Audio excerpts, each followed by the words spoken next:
Euh,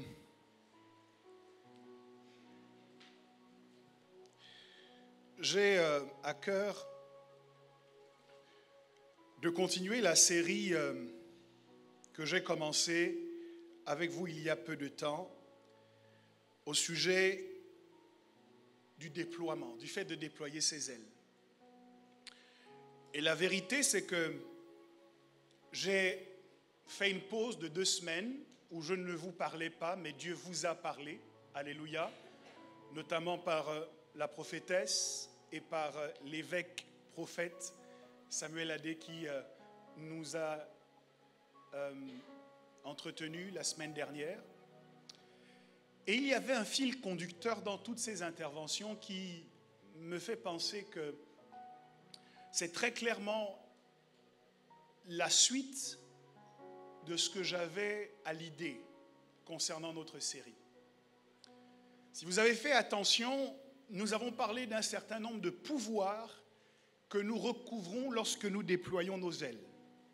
Et nous nous sommes concentrés notamment sur les aptitudes que nous recouvrons lorsque nous découvrons notre visage. Nous retrouvons la capacité de voir, de sentir, de nous réjouir, de parler. Je n'ai pas parlé de la capacité d'entendre, mais il est indéniable que s'il fallait conclure ce premier chapitre de cette série, je devrais me détacher de la particularité de chaque sens pour me concentrer sur l'importance de la tête. Alléluia. Mais avant d'en arriver là, ouvrez avec moi, s'il vous plaît, vos Bibles dans Matthieu chapitre 16. C'est un texte que vous connaissez. Matthieu chapitre 16. Et je voudrais que nous lisions à partir du verset 18. Si vous y êtes, vous pouvez dire « Nous y sommes ». Et moi, je te dis que tu es Pierre, et que sur cette pierre, je bâtirai mon église, et que les portes du séjour des morts ne prévaudront point contre elle. J'aimerais que quelqu'un dise avec moi ce texte, « Et moi, je te dis que tu es Pierre, et que sur cette pierre, je bâtirai mon église, et que les portes du séjour des morts ne prévaudront point contre elle. » Quelqu'un dit avec foi et conviction et avec force, les portes du séjour des morts ne prévaudront point contre l'église de Jésus-Christ. Dis-le encore plus fort, les portes du séjour des morts ne prévaudront point contre l'église de Jésus-Christ. Et je demande à quelqu'un, qui est l'église? L'église, c'est toi. L'église, c'est moi. En vérité, l'église, c'est le rassemblement des croyants.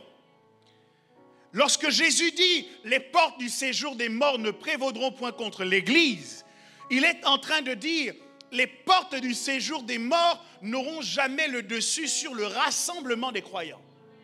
Sur le fait que les croyants s'assemblent, s'unissent. Les portes du séjour des morts n'auront jamais le dessus sur nos rassemblements. Quelqu'un dit Amen. C'est essentiel pour nous de réfléchir un instant à ce texte. D'abord, dans quel contexte Jésus parle? Il vient d'interroger les gens, ou plutôt ses disciples, sur ce que les gens disent à son sujet. On lui rapporte, parce que ses disciples sont bien renseignés, ce que la foule dit de lui, ce que les gens qui sont éloignés de lui disent le concernant. Même lorsque les gens ne vous connaissent pas de près, ils auront toujours quelque chose à dire sur qui vous êtes. Je ne sais pas exactement ce sur quoi ils se basent, parce que normalement, pour définir quelqu'un, on est censé connaître la personne. Mais dans le cadre des relations humaines, il est possible pour certains de définir des individus sans les connaître. D'avoir passé quelques secondes à peine à discuter avec eux pour établir que cette personne est ceci ou cela. Des fois même, nous ne nous sommes jamais assis avec eux, mais nous avons simplement entendu des choses au sujet de tel ou au sujet de tel autre. Et ce que nous avons entendu est suffisant, nous l'estimons, pour déterminer que telle personne est ceci ou cela. Et dans l'histoire de Jésus, comme dans l'histoire de nos relations, il est certain que adopter cette méthode pour définir quelqu'un nous emmènera très régulièrement à nous tromper. Ce qui m'intrigue dans cette histoire, c'est qu'aucune des personnes qui étaient dans la foule n'avait vu juste au sujet de Jésus. Ils étaient plus nombreux. Ça veut dire que leurs avis étaient plus nombreux. Si vous activiez votre télévision et que vous entendiez les informations au sujet de Jésus, vous auriez certainement entendu le bruit de la rumeur. Mais l'intégralité de ce que vous auriez entendu aurait été faux. Donc ce n'est pas parce que beaucoup de gens disent quelque chose de toi que c'est forcément la vérité. Ce n'est pas parce que la majorité pense quelque chose de toi que c'est forcément la vérité. Ce n'est pas parce que les statistiques disent quelque chose de toi que tu dois l'accepter. Bien au contraire, si je me base sur l'histoire de Jésus, avec la dernière énergie, toi et moi, nous devons nous mettre d'accord pour refuser que la majorité nous impose sa définition. Pour refuser que la majorité nous impose les choses que nous sommes capables de faire ou les choses que nous ne sommes pas capables de faire. La majorité n'a pas reçu l'autorité pour déterminer qui tu es. Jésus a demandé, qui dit-on que je suis? Parce que curieusement, même s'il se trompait, Jésus avait quand même envie d'entendre ce que les gens disaient. Tu peux être renseigné sur ce que les gens pensent. Cela doit t'apporter au moins une aptitude, l'aptitude de créer la surprise et d'arriver là où on ne t'attendait pas.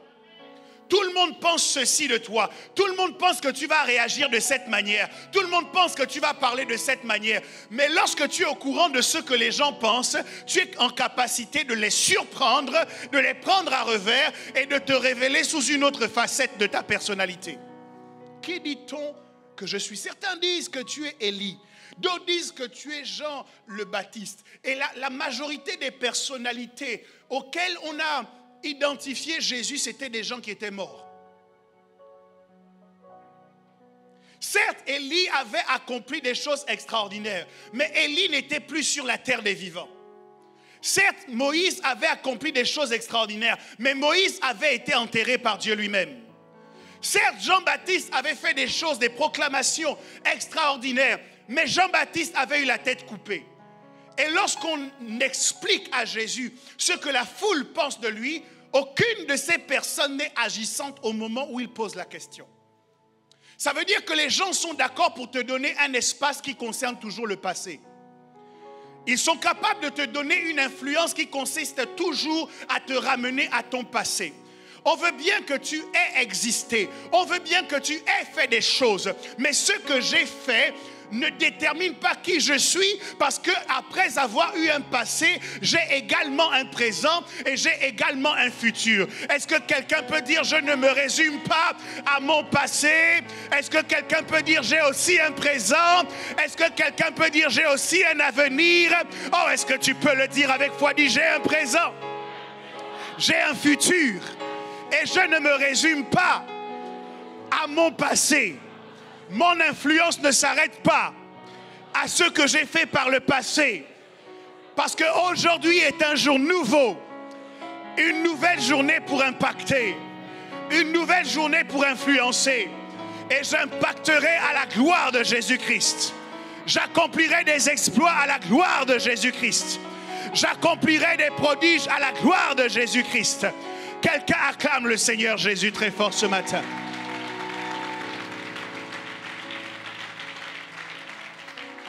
Même quand vous ne leur donnez pas accès à votre oreille, vous entendrez toujours ce que les gens pensent de vous.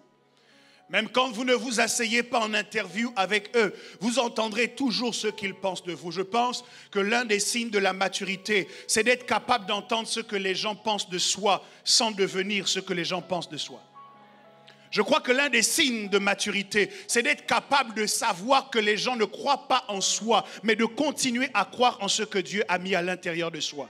Bien-aimé, laisse-moi te dire que si tu es totalement affecté et infecté par ce que les gens disent de toi, il y a une progression supplémentaire que tu dois faire dans ta maturité. Parce que Dieu agit rarement avec la foule. Il choisit toujours un individu. Est-ce que tu es cet individu que Dieu choisit dans ta famille? Est-ce que tu es cet individu que Dieu choisit dans ton entreprise? Est-ce que tu es cette personne sur laquelle Dieu compte dans ta génération? Cette personne qui continue de croire quand les autres ne croient pas. Cette personne qui continue d'espérer quand d'autres n'espèrent plus.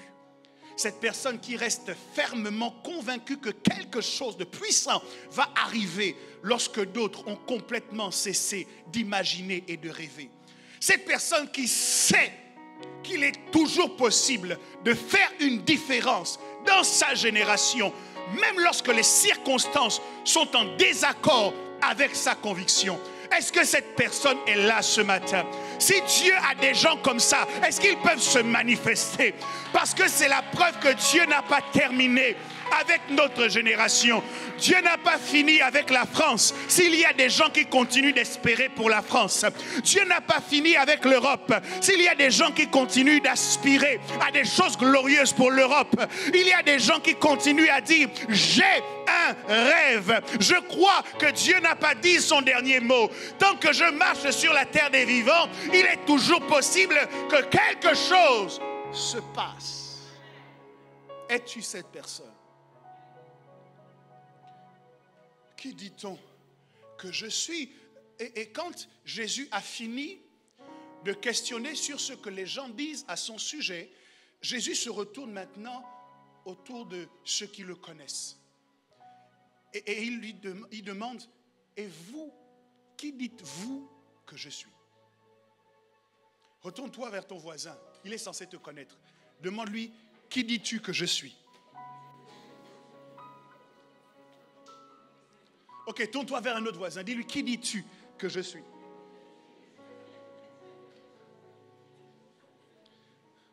Et vous savez ce qui me choque dans cette histoire? On n'a pas entendu ce que Jean a dit. On n'a pas entendu ce que Thomas a dit. On n'a pas entendu ce que les disciples d'eux-mêmes ont dit. Ça veut dire qu'on a entendu ce que la foule disait, mais l'avis des disciples, on ne l'a pas entendu. Je suis surpris de me rendre compte que parfois les gens qui sont proches nous connaissent encore moins que les gens qui sont loin. Ah, je croyais que je parlais à quelqu'un ce matin. Vous savez, ce qui nous fait mal avec la méconnaissance des gens qui sont autour de nous, c'est que nous supposons que comme ils sont proches, eux au moins ils nous comprennent.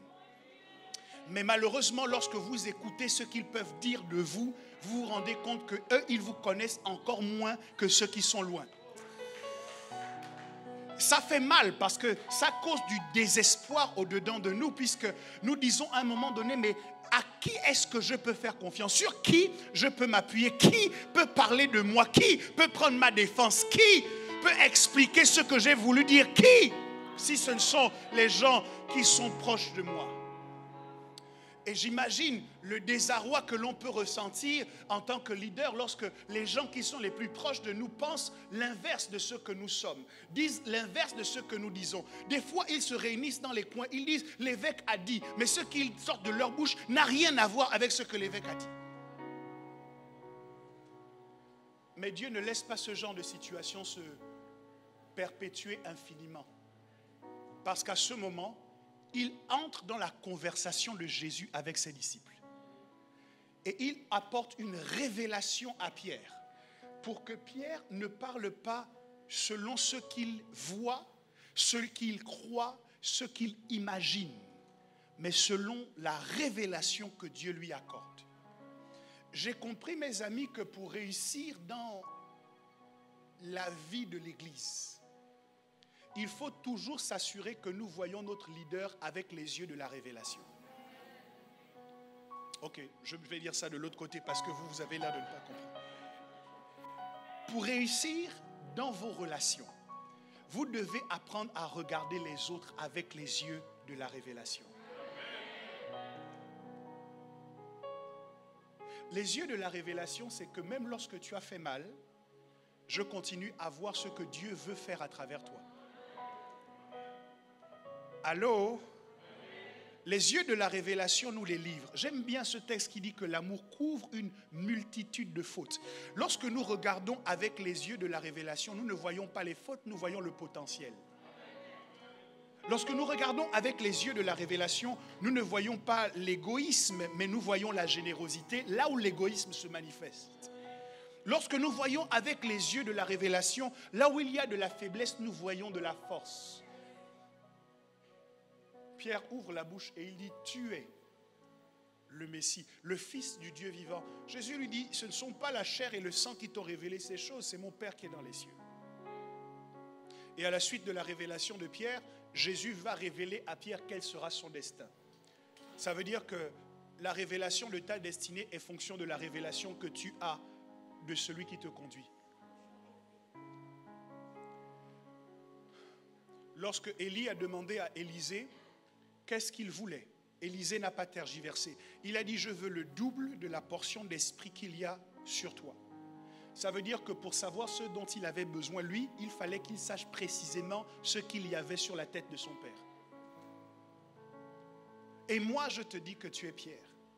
Et sur cette pierre, je bâtirai mon église. Et ce qui m'intéresse, les portes du séjour des morts ne prévaudront point contre toi, contre elle, au sujet de l'église. Quelqu'un dit avec moi, les portes du séjour des morts ne prévaudront point. Ça signifie que dès la formation de l'église, Jésus part du principe que l'église sera mise en opposition, en guerre, en combat contre la mort. Et il établit de façon péremptoire que quels que soient les combats par lesquels l'Église passera, l'Église en sortira toujours victorieusement. Waouh! J'ai commencé à te dire ce matin que l'Église, c'est toi. Et je t'affirme maintenant que quels que soient les combats par lesquels l'Église est censée passer, l'Église s'en sortira toujours victorieusement. L'Église, c'est toi. Et quels que soient les combats par lesquels l'Église passe, l'Église en sortira toujours victorieusement. Jésus n'a jamais dit que nous ne connaîtrions pas de combat. Jésus n'a jamais dit que tu n'aurais pas de difficultés. Mais Jésus a affirmé de façon certaine que les difficultés n'auront jamais raison de toi. Et quelles que soient les guerres que tu traverses, Jésus dit, tu en sortiras toujours victorieusement. Quand tu traverseras la guerre des tensions financières, tu en sortiras victorieusement. Quand tu traverseras la guerre de la maladie, tu en sortiras victorieusement. Quand tu traverseras la guerre du désordre émotionnel, tu en sortiras victorieusement. Quand tu traverseras la guerre du doute professionnel, tu en sortiras victorieusement. Car les portes du séjour des morts ne prévaudront point contre l'Église, ne prévaudront point contre toi. Quelqu'un dit, je suis victorieux. Je suis victorieux au nom de Jésus. Alors, pour que quelqu'un puisse faire ce type de déclaration, après avoir dit « je bâtirai mon église », je pars du principe que cette personne doit être sûre de ce qu'elle fait. Ok, imaginez vous construisez un immeuble. Et puis, on vient vous expliquer qu'attention, votre immeuble menace de s'effondrer. Et vous répondez à ceux qui vous disent cela, quelles que soient les secousses et les turbulences, cet immeuble-là ne pourrait pas s'effondrer. D'après vous, vous vous basez sur quoi?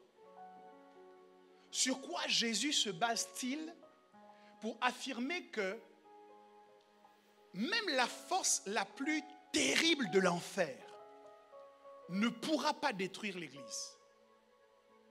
Si vous êtes un architecte, ça signifie que vous avez tellement bien élaboré les plans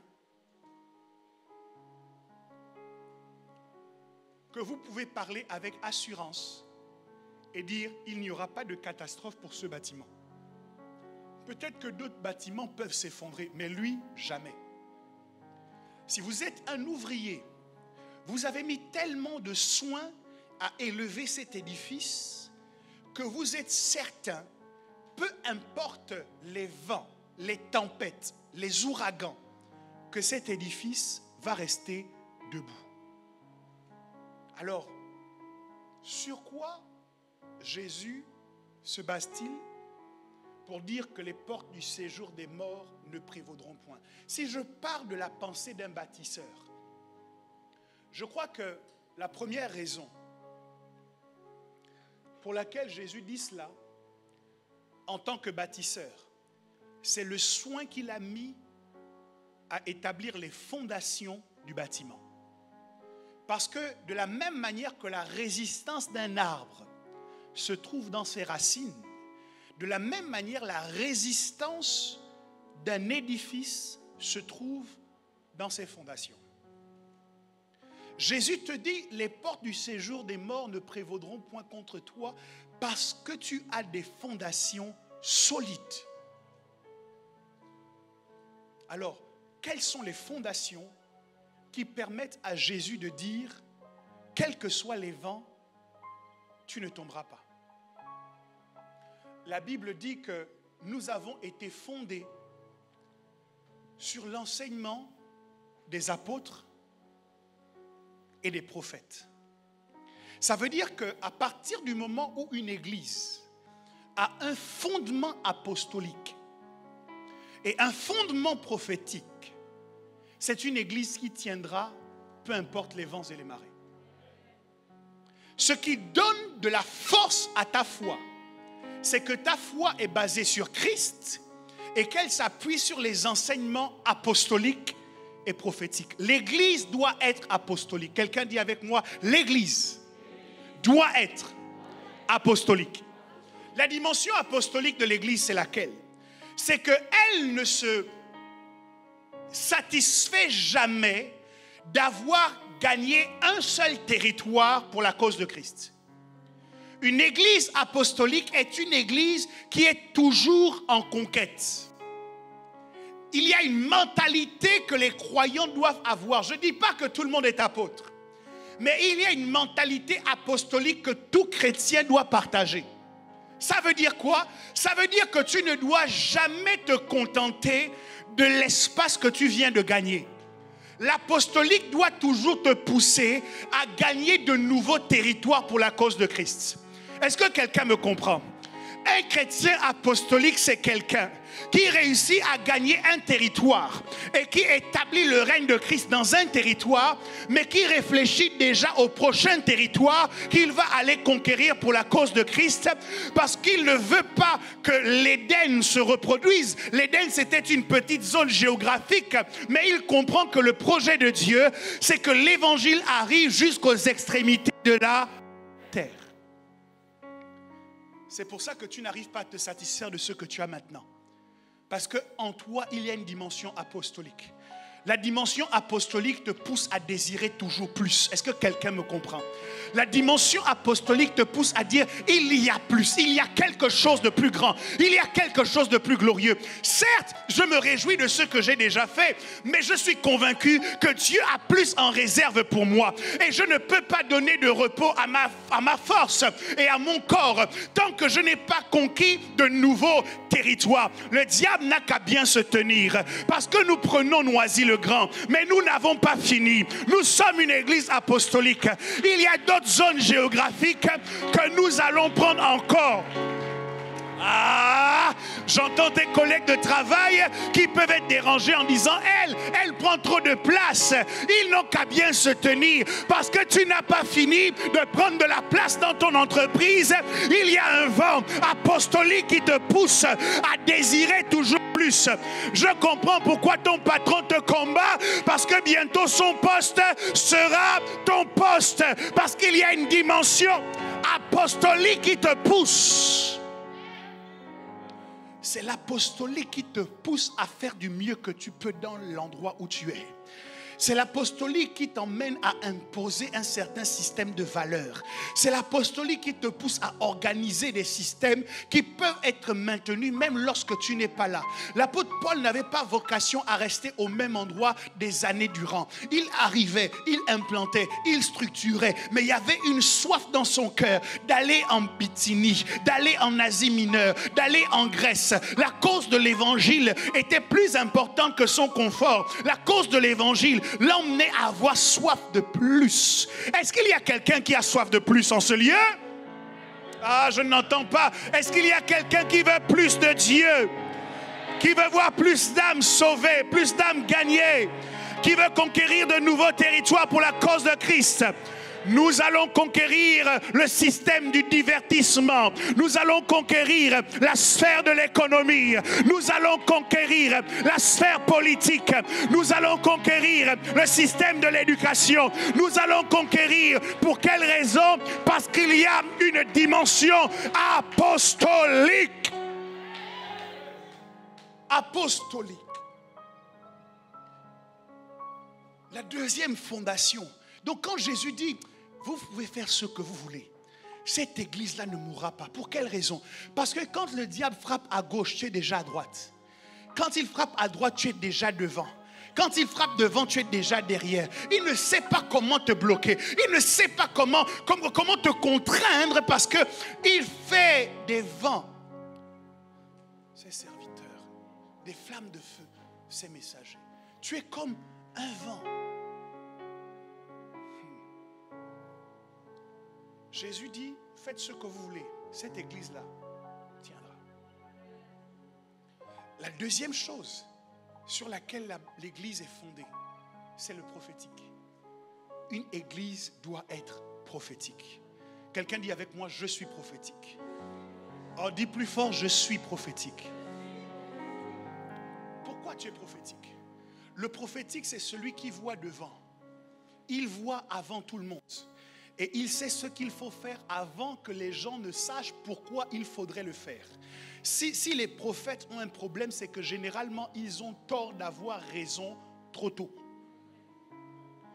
Parce que lorsque Noé a dit attention, il va y avoir un déluge, il n'y avait rien dans le ciel qui expliquait qu'il y aurait un déluge. Mais il sentait prophétiquement qu'un danger arrivait et il posait les actes qui permettaient d'éviter ce danger. Une église qui tient malgré la mort, c'est une église qui sait lire dans la stratégie de l'ennemi pour dire attention, l'ennemi est en train de bouger comme ça. Avant même qu'il n'ait mis sa stratégie en place pour le contrecarrer, nous allons faire ça. Mes amis, faisons attention lorsque nous sommes dans une église dans laquelle il y a une forte onction prophétique, une forte atmosphère prophétique. Parce que si nous essayons de lire les événements avec la logique humaine, nous serons toujours perdus. Mais pourquoi on fait ça maintenant? Pourquoi on n'attend pas de faire ça plus tard? La vérité, c'est que plus tard, il y aura d'autres réalités qui sont connues. Maintenant, prophétiquement.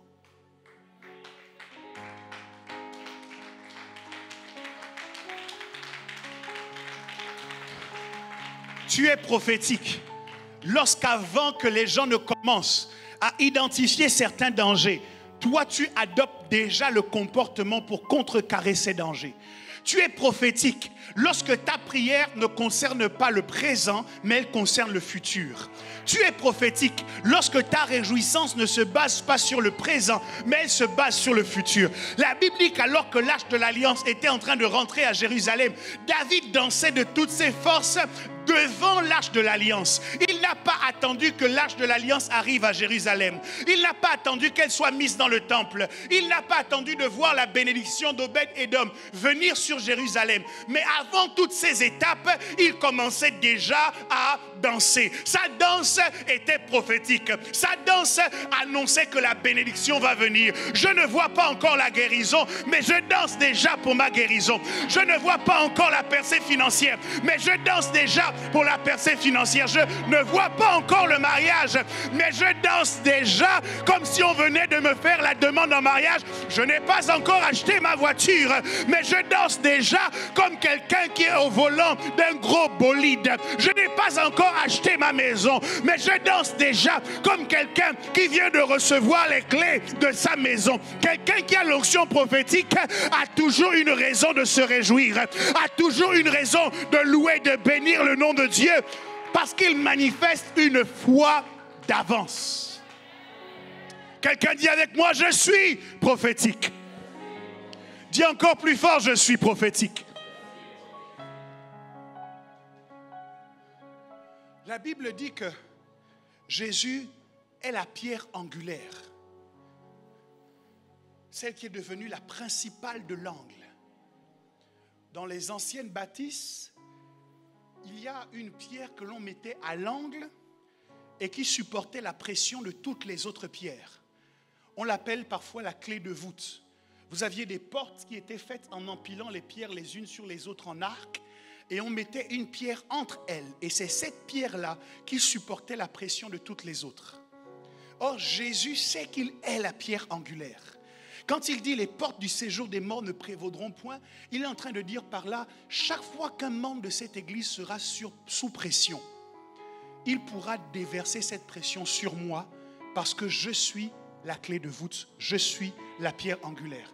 Je comprends mieux pourquoi il dit, venez à moi vous tous qui êtes fatigués et chargés et je vous donnerai du repos. Lorsque tu réalises que Jésus est la pierre angulaire, ça veut dire que la pression que tu ressens, tu peux l'enlever et la déposer sur Jésus. Jésus dit, donne-moi cette pression. Lorsque tu dis, mais Seigneur, on dit du mal de moi, Jésus dit, donne le mal qu'on dit de toi, dépose-la sur mes épaules, dépose-le sur mes épaules. Moi, je suis capable de porter ce mal. Oh Seigneur, on m'a fait du mal, on m'a trahi. Jésus dit, prends ces déceptions, prends ces trahisons, dépose-les sur moi. Je suis capable d'endurer, car je suis la pierre angulaire. Chrétien, tu es sous pression parce que tu n'as pas encore décidé d'enlever la pression et de la déposer sur Jésus. Mais ce matin, prends cette pression, dépose-la à ses pieds, dépose-la sur lui. Jésus te sollicite et il dit, donne-moi ton fardeau, je veux porter ton fardeau. Seigneur, je souffre dans mon corps. Jésus dit, prends cette souffrance, dépose-la sur moi. Seigneur, je souffre dans mon cœur. Il dit, prends cette douleur, dépose-la sur moi. Il n'est pas normal que tu passes des années durant avec la même souffrance, avec la même douleur, alors que tu as quelqu'un qui te demande régulièrement de déposer sur lui ta douleur. Demande à ton voisin pourquoi tu gardes ça.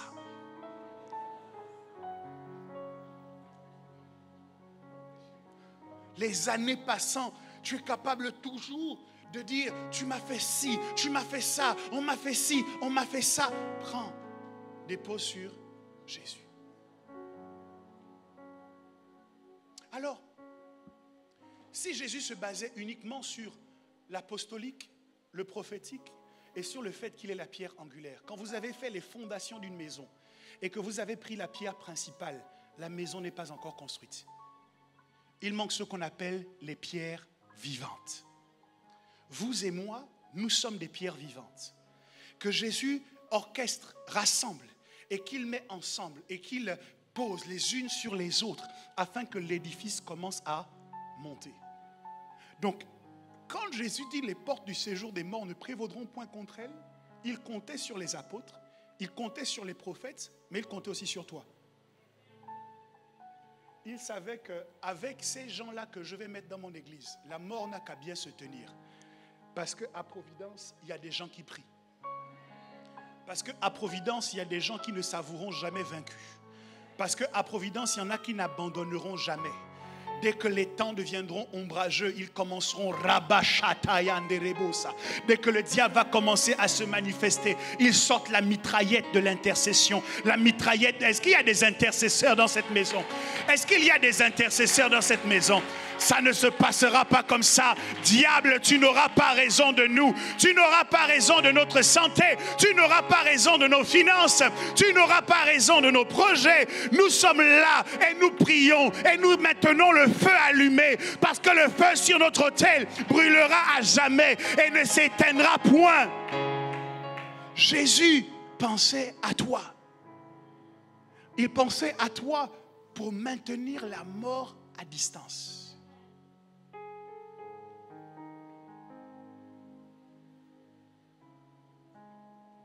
Et puis,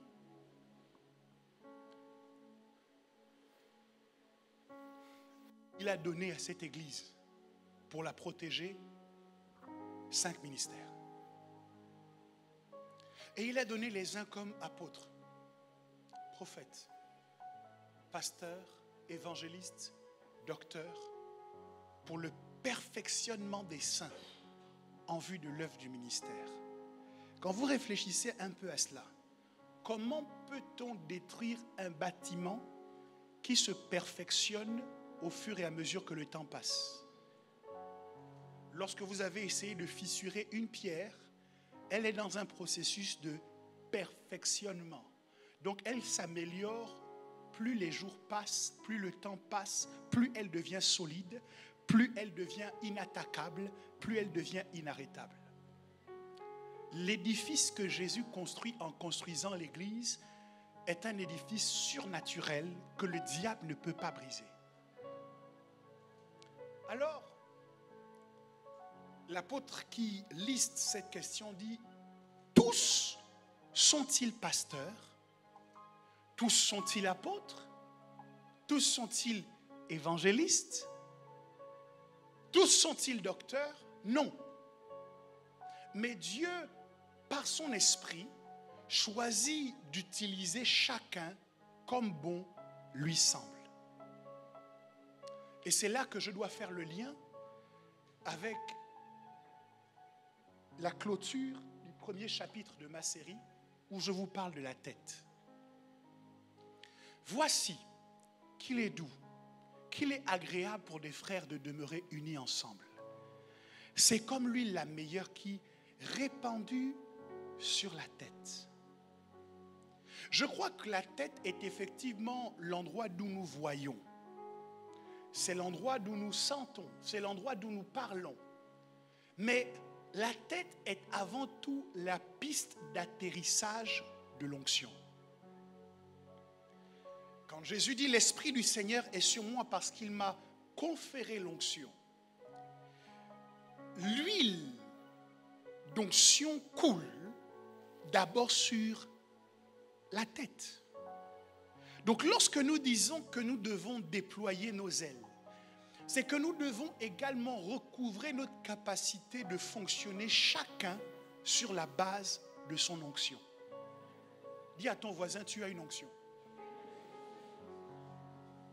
Ok, dis à un autre voisin, tu as une onction.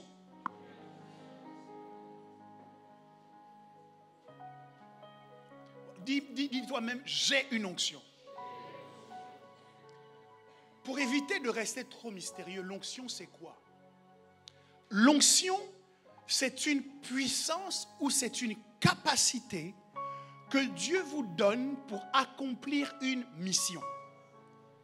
Jésus ne pouvait pas accomplir la mission qu'il est venu accomplir sans onction. Parce que la Bible dit, l'Esprit du Seigneur est sur moi parce qu'il m'a oint, il m'a donc conféré l'onction pour. Donc l'onction que l'on a, ce n'est pas une onction qui fait joli. C'est une onction qui doit servir à quelque chose. Dis j'ai une onction pour une fonction. Dis à notre voisin, j'ai une onction pour une fonction. Il y a une onction pour guérir les malades. Quelqu'un dit amen. Il y a une onction pour chasser les démons. Quelqu'un dit amen. Il y a une onction pour s'enrichir. Quelqu'un dit amen. Il y a une onction pour entreprendre. Quelqu'un dit amen.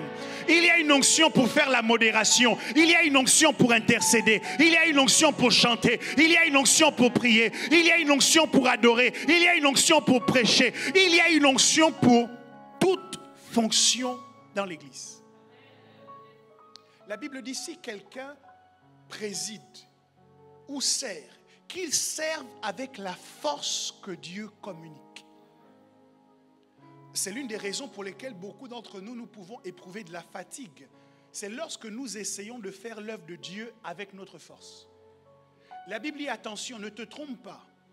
Ne fais pas l'œuvre de Dieu avec ta force, mais fais-la avec la force que Dieu communique. Donc, lorsque nous disons que nous déployons nos ailes, nous mettons en mouvement l'onction qui est sur nous. Je ne veux pas vous perdre ce matin. Notez donc que la tête est la piste d'atterrissage de l'onction. Mais qu'est-ce qui se passe? Tous nous sommes venus sur la terre avec une onction. Ce n'est pas à un instant T que nous recevons l'onction. L'onction, nous l'avons d'abord à l'intérieur de nous. Ce que l'on fait de façon pratique quand on prend de l'huile et qu'on dépose sur la tête de quelqu'un, c'est qu'on vient en fait à la face du monde reconnaître qu'il y a déjà tel type d'onction dans cette personne. Ok? Avant même qu'il ne rencontre Samuel, David était déjà quelqu'un de différent. Avant qu'il ne rencontre Samuel, David était le type de berger qui peut affronter un lion ou un ours pour défendre ses brebis. C'est la manifestation d'un roi selon Dieu. Ça veut dire que le roi au sens de Dieu, ce n'est pas quelqu'un qui règne. C'est d'abord quelqu'un qui sert. C'est quelqu'un qui peut prendre sa vie et la mettre en jeu pour le bien des personnes dont il a la charge, dont il a la responsabilité. Le chef selon Dieu, ce n'est pas quelqu'un qui règne, qui domine et qui assujettit. Le chef selon Dieu, c'est quelqu'un qui sert. Il dit que le plus grand au milieu de vous soit le serviteur des autres. Et donc lorsque l'on dit que l'homme est le chef de la femme, ce que nous disons, c'est qu'au sens de Dieu, l'homme n'est pas un tyran, l'homme n'est pas un dominateur, mais l'homme est un serviteur. Je vais le redire autrement, il sert les intérêts de sa femme. De la même manière que Jésus sert les intérêts de l'Église. Non, non, il ne sert pas ses intérêts par les chocolats, par les fleurs. Non, non, non. Il sert ses intérêts en la mettant sur le couloir de son destin et en la poussant par sa parole à accomplir sa destinée. Donc, madame, c'est normal que ton mari te fatigue parce que son rôle, c'est de te purifier par l'eau de la parole pour que tu accomplisses ta destinée.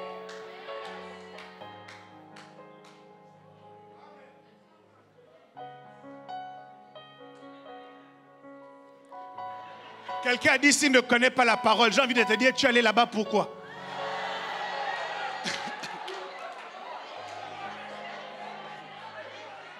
Donc, je continue.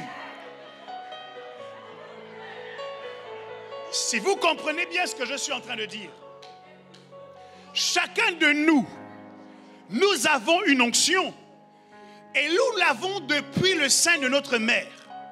Parce que l'onction réside dans les os. Lorsqu'Élisée meurt et qu'on le jette dans un fossé et qu'un mort roule jusqu'à toucher ses os, l'onction qui est dans les os d'Élisée ressuscite le mort. Pourquoi? Parce que l'onction réside dans les os.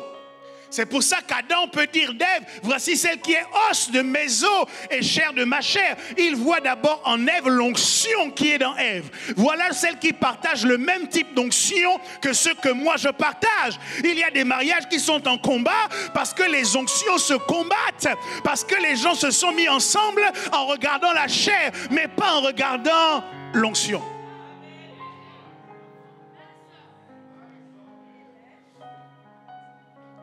Alors, Jésus dit, les portes du séjour des morts ne peuvent pas prévaloir contre cette église pour une raison simple. C'est que c'est une concentration d'onction. Lorsque les chrétiens se rassemblent, c'est pour ça que nous sommes forcés aujourd'hui d'avoir des églises en ligne à cause d'un certain nombre de problématiques, mais nous ne devons jamais perdre de vue que l'église dans la pensée de Jésus, c'est d'abord un rassemblement. Parce que lorsque nous nous rassemblons, ton onction rencontre l'onction de ton frère. rencontre l'onction de ta sœur, rencontre l'onction de votre autre frère. Et il y a une concentration d'onction. Si nous pouvions voir spirituellement ce qu'il y a en ce lieu alors que nous sommes rassemblés, c'est comme plusieurs petits feux qui se mettent ensemble pour établir un brasier. Et le diable ne peut pas attaquer ce genre d'église. Il ne peut pas avoir le dessus sur ce type d'organisation parce que dès qu'il veut s'approcher, il se brûle. Parce qu'il y a un feu.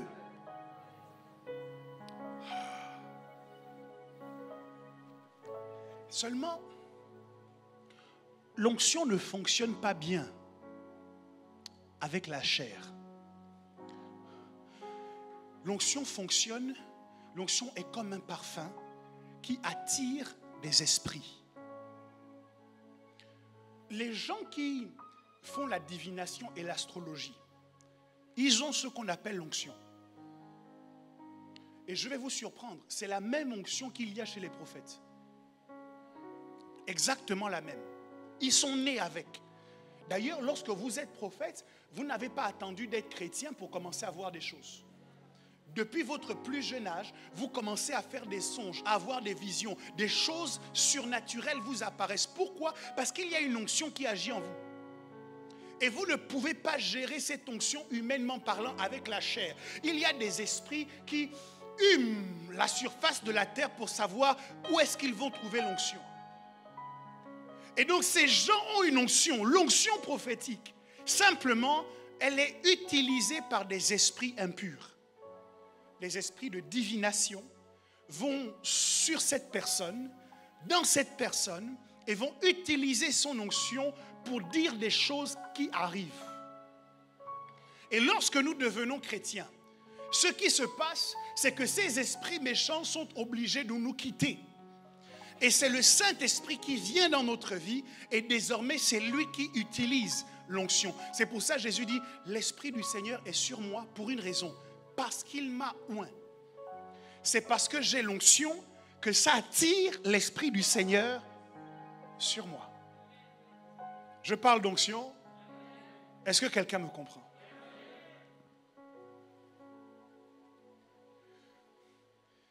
Et lorsque vous commencez une organisation, je parle d'une organisation chrétienne, au début, vous êtes obligé de faire non pas en fonction de votre onction, mais en fonction du besoin. Ok, pasteur, je n'ai pas l'onction pour chanter. Mais s'il n'y a pas de chantre, tu vas chanter?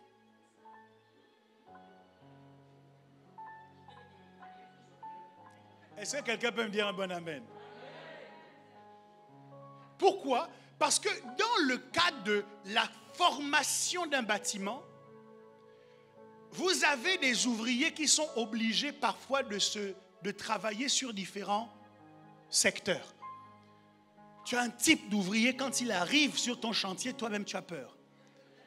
Quand tu lui demandes, bon, on doit faire le carrelage, tu sais faire? Il dit, je sais faire. On doit faire l'électricité, tu sais faire? Je sais faire. On doit faire la plomberie, tu sais faire? Je sais faire. Mais toi, tu es portugais.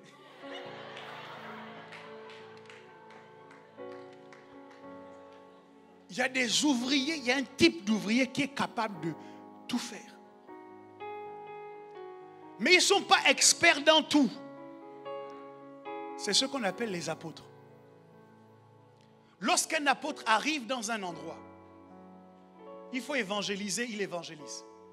Il faut poser les fondements doctrinaux, il va poser les fondements doctrinaux. Il faut prophétiser, il va prophétiser. Il faut pastorer, il va pastorer. Pourquoi? Parce que dans le début de la vie d'une œuvre, on n'a pas suffisamment de ressources humaines pour dire, ok, moi je fais uniquement ce qui m'arrange. C'est pour ça que beaucoup d'entre vous, vous ne pouvez pas avancer dans votre vie chrétienne. Parce que vous voulez faire uniquement ce qui vous arrange. Vous voulez faire uniquement ce dans quoi vous êtes confortable. Mais ce n'est pas l'état d'esprit dans lequel il faut être. Il faut se dire, s'il y a un besoin, alors je dois y répondre.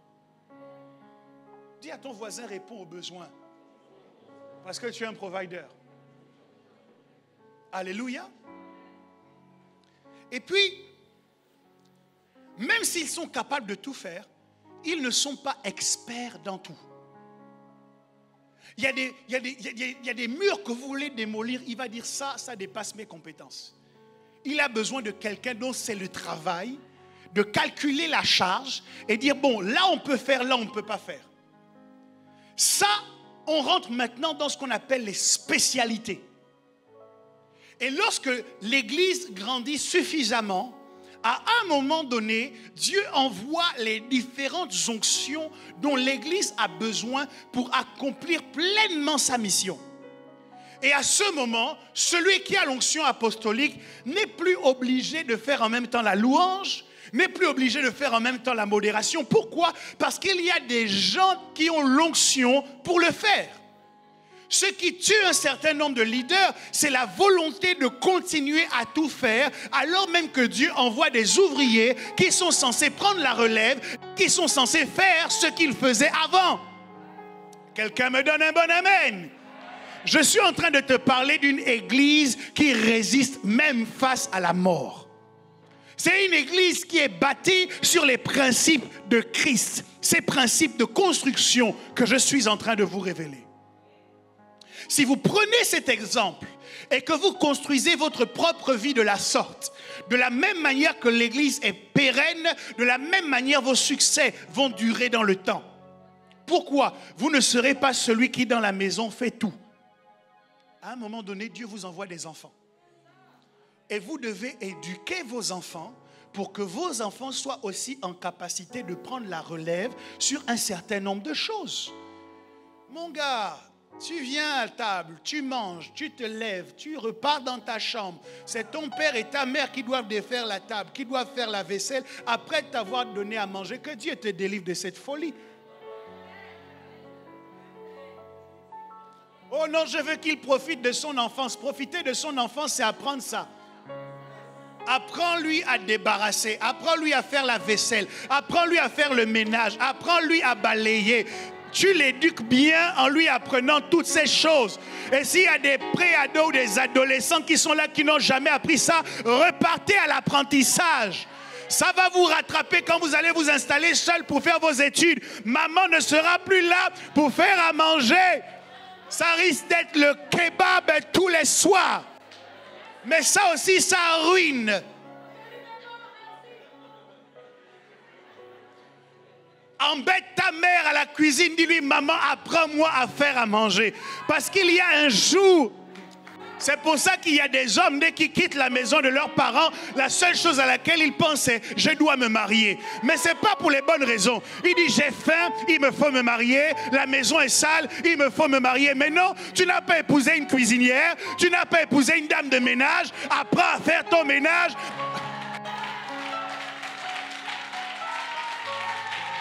Apprends à faire la vaisselle, apprends à faire la lessive. Certains ici portent des caleçons, le même caleçon, jusqu'à ce que Jésus revienne.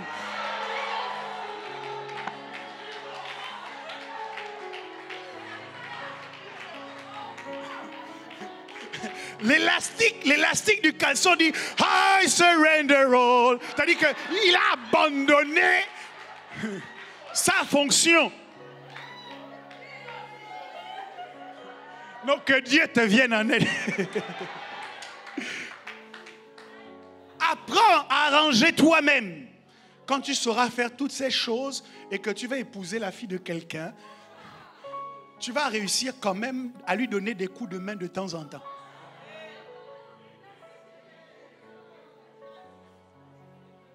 Je ne sais même pas pourquoi je vous dis ça.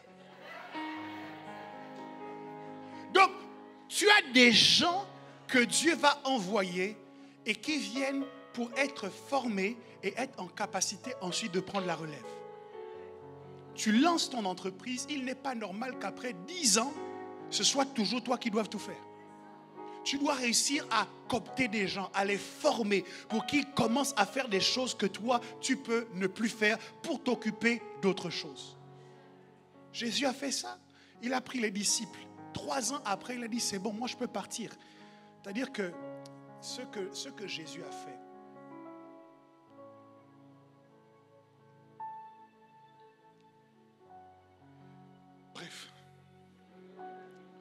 le type de pastorat de Jésus, s'il devait exister aujourd'hui, je ne sais pas trop ce que ça donnerait.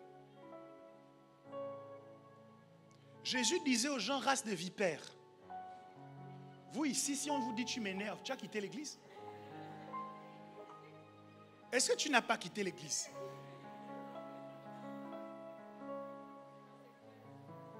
Jésus, à la fin de son ministère, son église compte une seule âme, et puis sa mère. Il est obligé de dire à cette seule âme, bon, Jean, fils, voici ta mère, mais voici ton fils. Les autres sont où?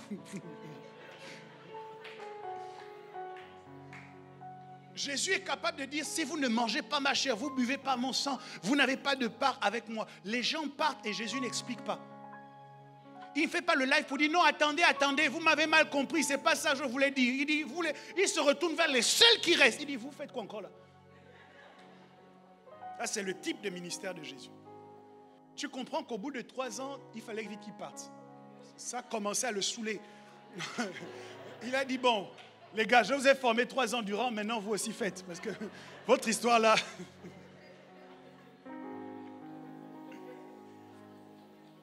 Alléluia. Il est important pour Providence de comprendre dans quel temps nous sommes. Nous sommes dans le temps où chacun doit désormais couler dans son onction. Aujourd'hui, nous avons suffisamment de ressources et de richesses dans le cadre de l'Église pour que nous accomplissions pleinement la mission sans nous essouffler tous ensemble. Il faudrait que chacun prenne sa place. Dis à ton voisin, prends ta place. Il y a quelque chose que tu peux faire dans la maison. Dis à un autre voisin, prends ta place. Ne considère pas que les autres vont faire, les pasteurs vont faire, les assistants pasteurs vont faire, les responsables, les présidents, les vice-présidents. Et toi, qu'est-ce que tu fais dans la maison de ton Père? Il y a une onction sur ta vie, mais est-ce qu'elle sert à faire joli? Non. L'onction qui est sur toi doit te pousser à faire quelque chose. Alors,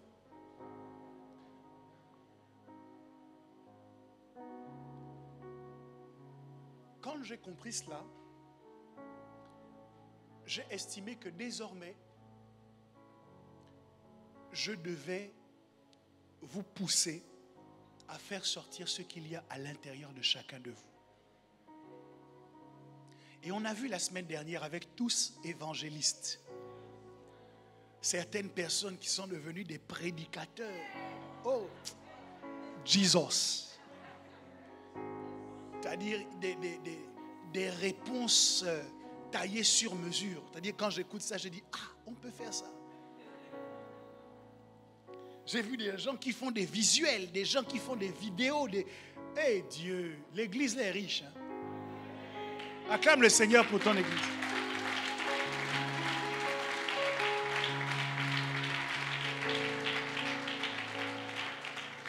C'est pour cette raison que tu dois te demander quelle est l'onction que Dieu a déposée sur moi. Au début, on ne va pas te laisser faire ce qui est confortable pour toi parce qu'on veut que tu apprennes le maximum de choses. Mais il arrive un temps où tu dois savoir exactement dans quoi tu es à l'aise. Et à partir de ce moment, les conditions doivent être créées pour que tu puisses produire des résultats dans ce domaine. Oh, bien évidemment, je parle de ceux qui sont fidèles. Je parle de ceux qui s'engagent. Je parle de ceux qui s'impliquent dans la maison. Mais l'une des difficultés que nous pouvons rencontrer, c'est que la personne qui ne savait pas chanter, viens.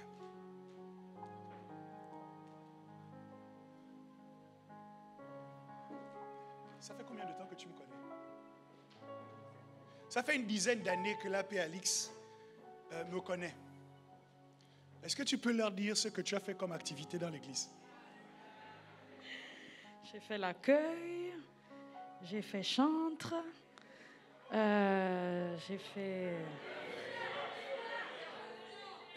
fait média, caméraman, la formation, l'intercession, gestion de l'administration et beaucoup d'autres choses. Est-ce qu'on peut acclamer le Seigneur pour...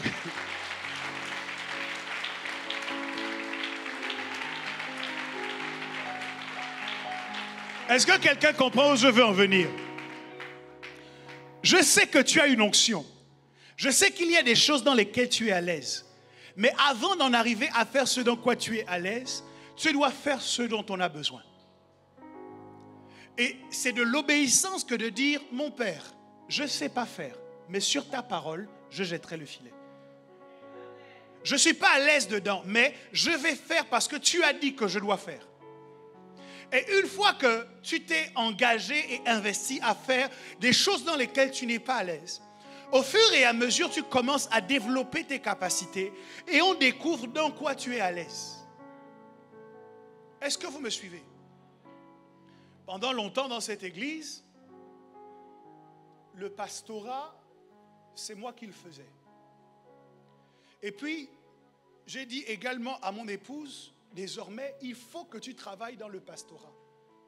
Mais vous avez entendu pendant Jiré, pour ceux qui ne savaient pas, qu'en fait, son appel, c'est qu'elle est prophétesse. Donc, ce sont des sacrifices que nous pouvons prendre sur nous et que nous pouvons faire pendant une durée limitée. Mais nous arrivons au moment où chacun doit se déployer dans son couloir. C'est pour ça que maintenant, vous me voyez, bientôt, vous ne me verrez plus autant. Dites Amen. Dites un meilleur Amen. Vous devez vous habituer à ça et être capable de produire des résultats excellents même si je ne suis pas là. Être capable de gagner des âmes même si je ne suis pas là. Jésus a dit, vous êtes mes amis si vous faites ce que je vous commande, si vous gardez mes commandements. On sait que vous aimez votre leader quand en l'absence de votre leader, vous faites exactement les choses que votre leader a demandé de faire. Vous savez que vous aimez votre leader si en son absence, vous ne dites pas « Ouf, le chat n'est pas là, les souris peuvent danser ». Non, en faisant certaines choses, tu dois te dire « Bon, si l'évêque était là, est-ce que cela, je pourrais le faire ou pas ?» Numéro 1. Numéro 2, vous devez vous habituer à ce que, d'ailleurs on ne va plus l'appeler pasteur, mais la prophétesse Shirley travaille de plus en plus dans le prophétique.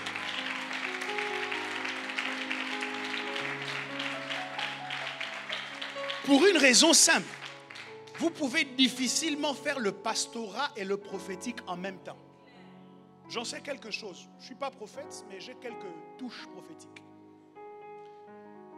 Le prophétique fait que vous ne vivez pas les choses comme les hommes les vivent.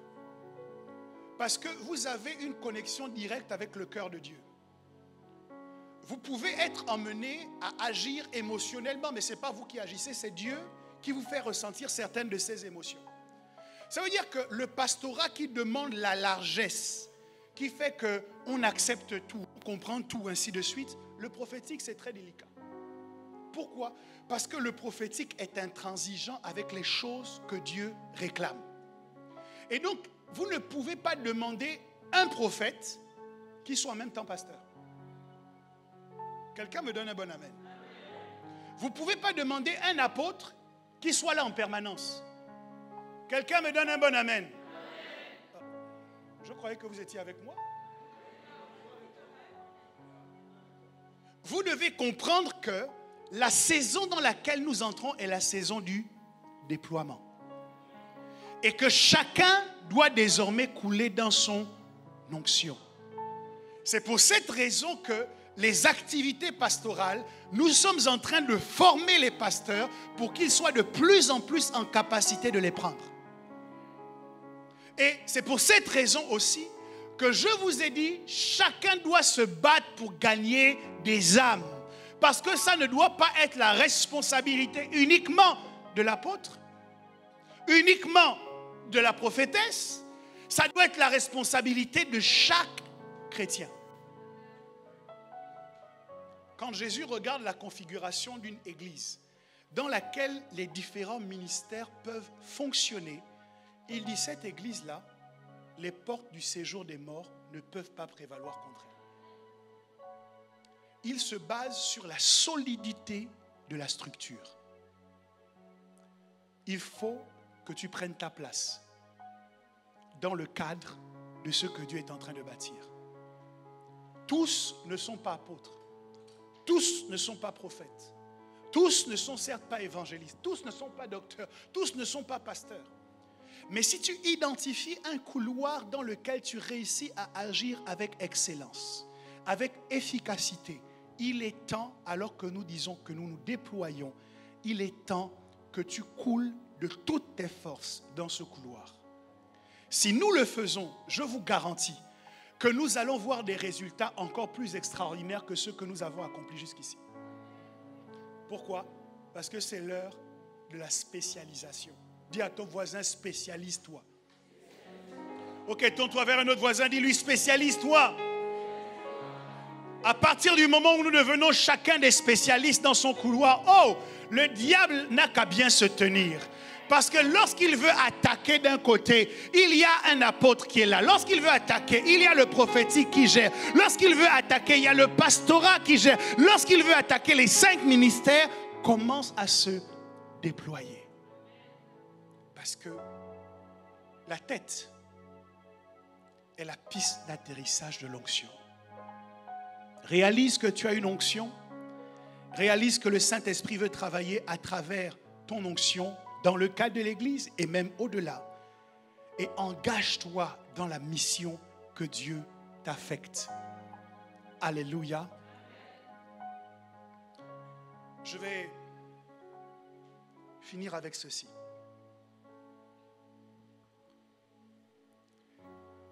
La mort,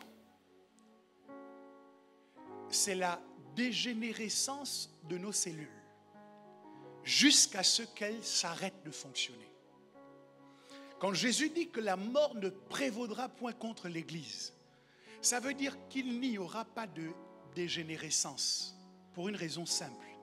C'est que ce ne sont pas nos cellules qui nous donnent de servir, mais nous servons avec la force que Dieu communique. Or, la force que Dieu communique est une extension de la nature de Dieu. Et les cellules, s'il y en a, qui composent Dieu sont des cellules éternelles. Ça veut dire que ta force de travail est une force éternelle. Ça veut dire que ta capacité de te mouvoir est une capacité éternelle. Ça veut dire que ton implication est une implication éternelle. Ça veut dire que la puissance que tu peux déployer est une puissance éternelle. Même le diable peut se fatiguer, mais ce que Dieu a investi en toi ne se fatiguera jamais. Alléluia. Alors, nous allons continuer dans les semaines qui viennent avec tous évangélistes. Ça a été un succès. Je crois qu'il y a eu 264 personnes à peu près qui ont été touchées par les lives que nous avons faits. Je dis que c'est glorieux et que nous devons continuer sur cette lancée. Quelqu'un me donne un bon amen? Et si tu es là et que tu n'es pas encore dans une cellule et que tu ne peux pas participer à la vague tous évangélistes, rapproche-toi de la coordination parce qu'on a aussi besoin de toi.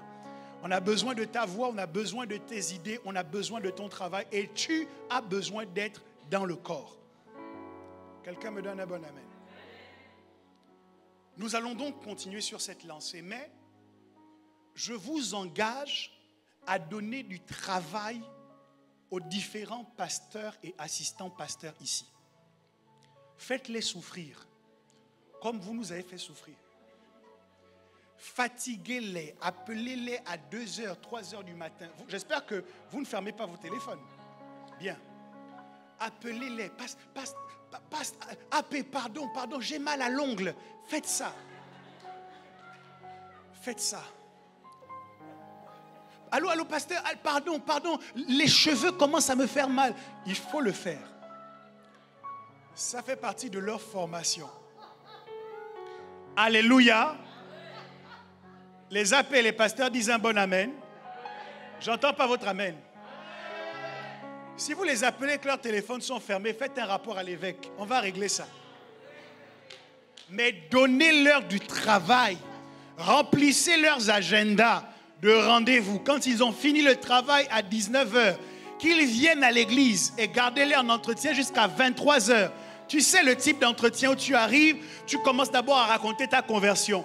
Non, pasteur, je voulais te raconter. En 1985, il y avait un homme qui est venu dans notre ville et puis il a prêché l'évangile. Mais là, j'ai refusé d'accepter l'évangile. Et puis en 1987, il y a quelqu'un d'autre qui est venu. Et puis lui, il s'est dit que c'est là que tu as accepté. Et là encore, j'ai refusé d'accepter. Et puis en 1900... Vous voyez, le type d'entretien là, faites-les subir ça bien. C'est mon cadeau d'évêque. Quelqu'un me donne un bon amen. C'est important que nous le fassions parce que mon objectif, dans les années qui viennent, c'est que les 5 ministères soient correctement représentés dans cette église. Alléluia. Que nous ayons des apôtres, que nous ayons des prophètes, que nous ayons des pasteurs, des évangélistes, des docteurs.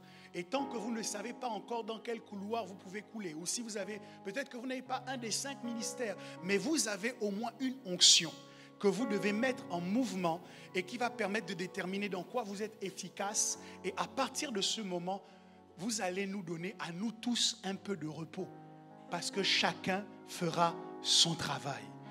Quelqu'un donne un bon amen. Est-ce que tu peux acclamer le nom de Jésus?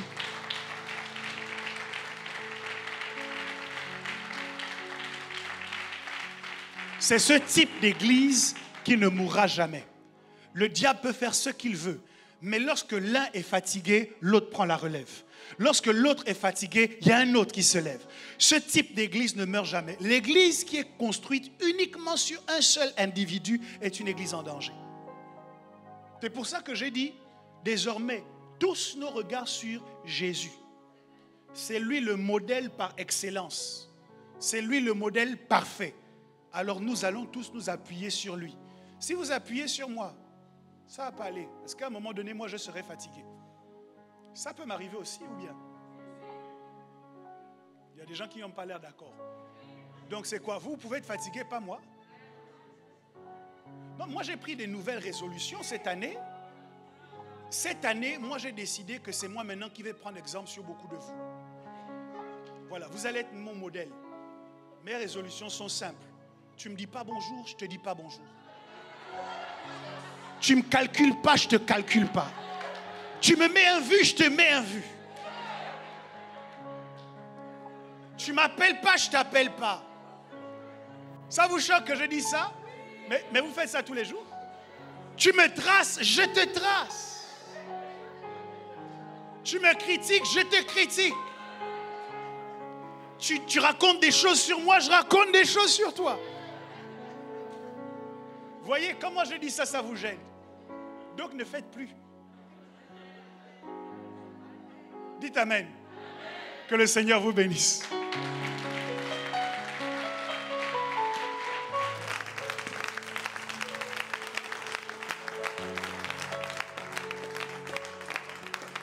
Je voudrais que tu pries en disant, Seigneur, maintenant, je veux me déployer en conformité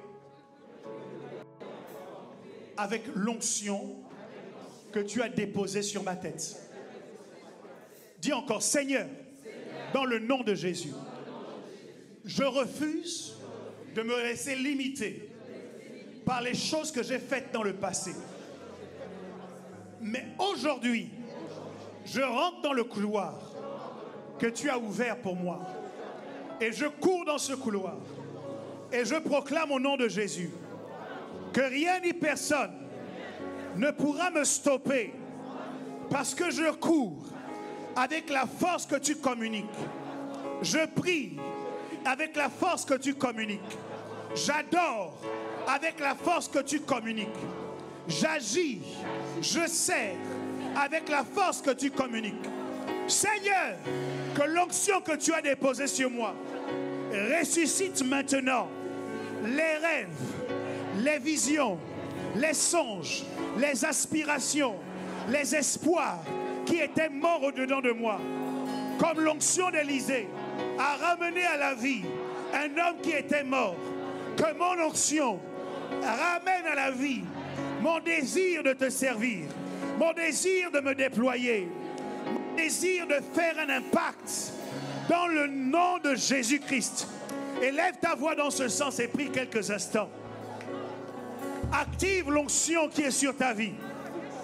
Est-ce que c'est une onction apostolique? Alors tu dois être en conquête de nouveaux territoires. Est-ce que c'est une onction prophétique? Alors tu dois prophétiser. Alors tu dois agir afin que ce que Dieu attend pour son Église soit connu par elle. Afin que ce qui doit être corrigé soit corrigé. Est-ce que c'est une onction pastorale? Alors tu dois agir pour que le brebis que le Seigneur a confié à Providence soit protégé, soit préservé et soit correctement nourri. Est-ce que c'est une onction d'évangéliste? Alors tu dois gagner des âmes. Est-ce que c'est une onction de docteur? Alors tu dois enseigner la saine doctrine. Active, active, active, active, active. Ta tête est la piste d'atterrissage de l'onction. Ta tête est la piste d'atterrissage de l'onction. Quand l'Esprit descend, il y a un feu. Oui, il y a un feu. Il y a un feu dans la maison. Seigneur, que l'onction soit activée. Que l'onction soit activée. Que l'Esprit descende maintenant. Il y a un feu. Il y a un feu. Il y a un feu dans la maison. Quand l'Esprit descend. Quand l'Esprit descend. Il y a un feu. Il y a un feu. Il y a un feu. Il y a un feu dans la maison. Quand l'Esprit descend.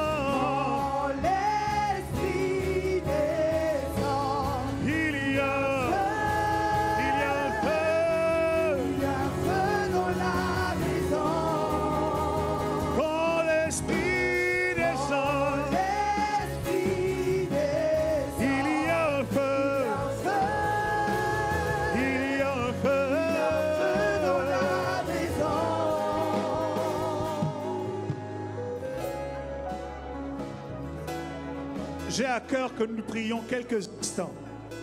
Sur la base de cette parole, les portes du séjour des morts ne prévaudront point. Je voudrais que pendant quelques minutes, nous brandissions notre victoire sur toutes les forces que le diable déploie pour envoyer la mort. La mort de la vision, la mort des bonnes résolutions, la mort des rêves que Dieu a mis à l'intérieur de nous, la mort au milieu de nos relations. La Bible nous dit, les portes du séjour des morts ne doivent pas avoir le dessus. Alors tu vas prier pour dire à la mort de quitter tes relations, pour dire à la mort de quitter ta famille, dire à la mort de quitter ton mariage, que ce soit une mort physique, relationnelle, émotionnelle. Et lève ta voix et appuie-toi sur la déclaration de Christ. Makatolobos, letolobos, idoliobos.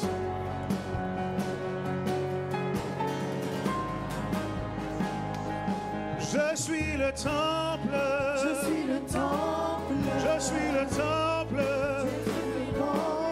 Je suis le temple. Je suis le temple. Je suis le temple. Je suis le temple. Je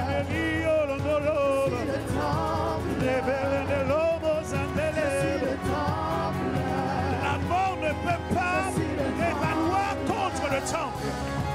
Je suis le temple. La mort ne prévaudra point contre le temple. La maladie ne prévaudra point contre le temple.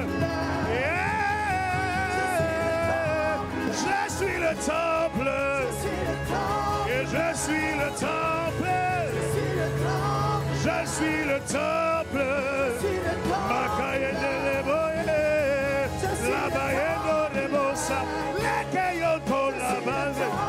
Je suis le temple.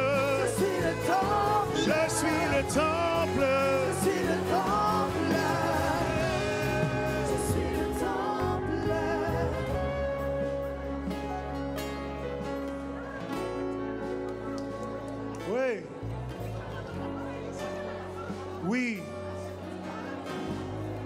Parce que tu es le temple de Dieu,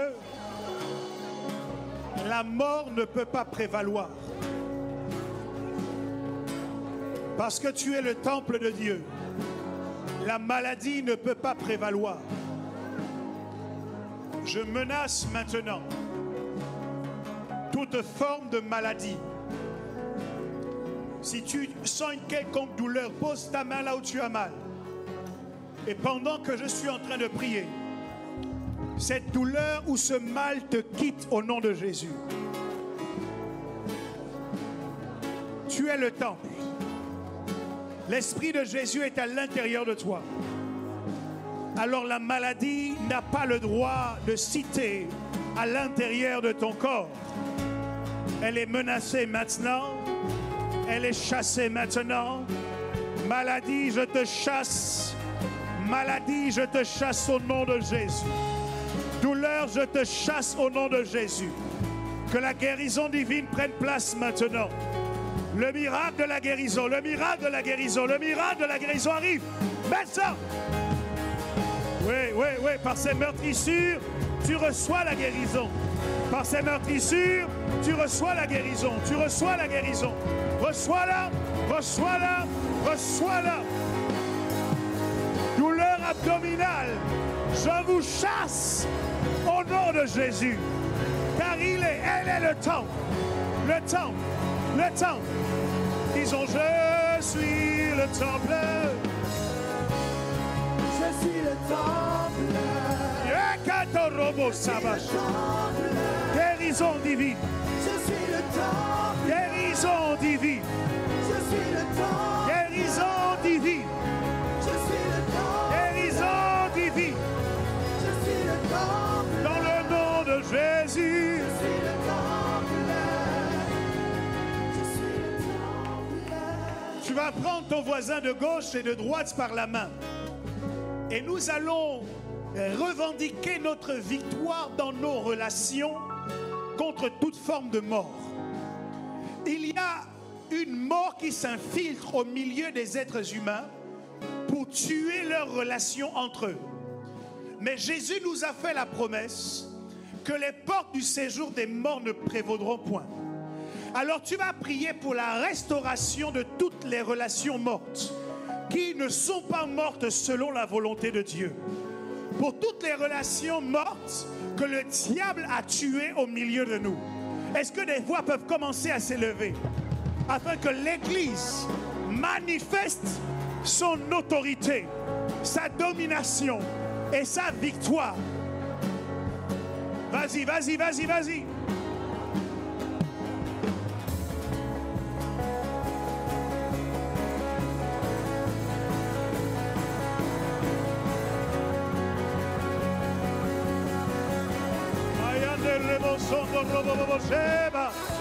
La mort doit partir. Que la mort s'en aille maintenant. Oh mort, où est ta victoire? Oh mort, où est ton aiguillon? Nous chassons toute forme de querelle qui apporte la mort dans les relations. Nous chassons toute forme de jalousie qui apporte la mort dans les relations. Les esprits de secte, nous les chassons au nom de Jésus. Nous les détruisons au nom de Jésus. Nous les calcinons par le feu du Saint-Esprit. Que les comportements qui apportent la mort dans le pot soient chassés, soient détruits dans le nom de Jésus-Christ de Nazareth. Il a dit, aimez-vous les uns les autres. C'est en voyant comment vous vous aimez que le monde saura que vous êtes de moi. Alors que la mort est en train de partir, il n'y a rien de plus puissant pour chasser la mort que l'amour. Alors tu vas proclamer l'amour dans la maison. Proclame l'amour dans les relations. Proclame l'amour. Vas-y, vas-y, vas-y. L'amour d'un Corinthiens 13, 13. D'un Corinthiens 13. Proclame-le, proclame-le, proclame-le.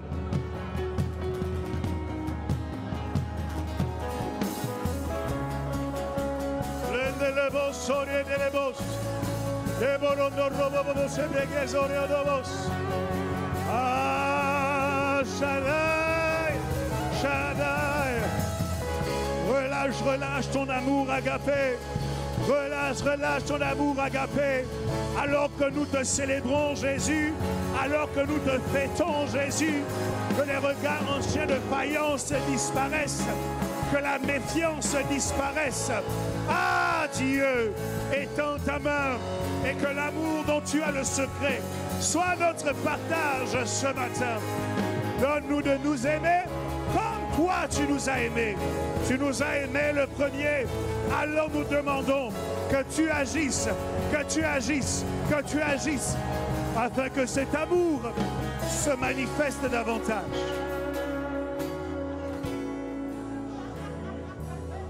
Yes, Lord. Les portes du séjour des morts ne peuvent pas prévaloir contre ce type d'église. Une église dans laquelle on s'aime et une église dans laquelle on prie les uns pour les autres. Une église dans laquelle nous veillons au bien les uns des autres. Les portes du séjour des morts ne pourront pas prévaloir contre ce type d'église.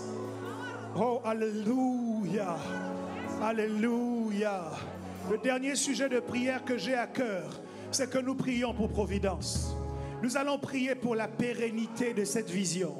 Nous allons prier pour la durée. Nous allons prier pour que, en vertu du pouvoir que Jésus nous a conféré, en disant les portes du séjour des morts ne prévaudront point, nous allons dire cette vision ne mourra pas. Alléluia.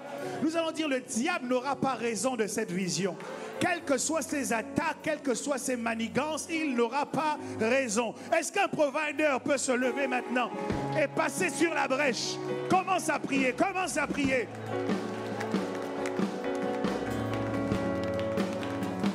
Alléluia, alléluia, alléluia. Vas-y, vas-y, vas-y. La mort ne rentrera pas. La mort n'aura pas raison. Mêlons tous nos combats face à la mort. Nous sortirons victorieux.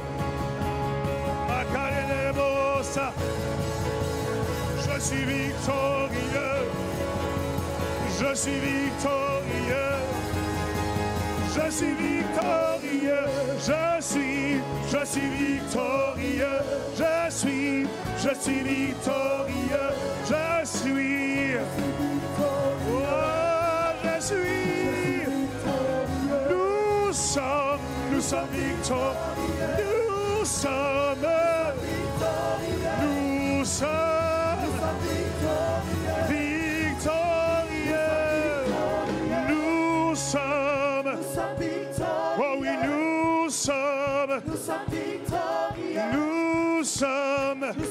Est-ce qu'on peut le dire ensemble? Nous sommes victorieux. Oh, nous sommes. Oh oui, nous sommes. Oh, nous sommes. Pousse un cri de victoire et de triomphe à la gloire de Jésus. Ah, est-ce qu'un cri de joie peut s'élever? Est-ce qu'on peut faire du bruit pour Jésus? Plus de bruit pour Jésus.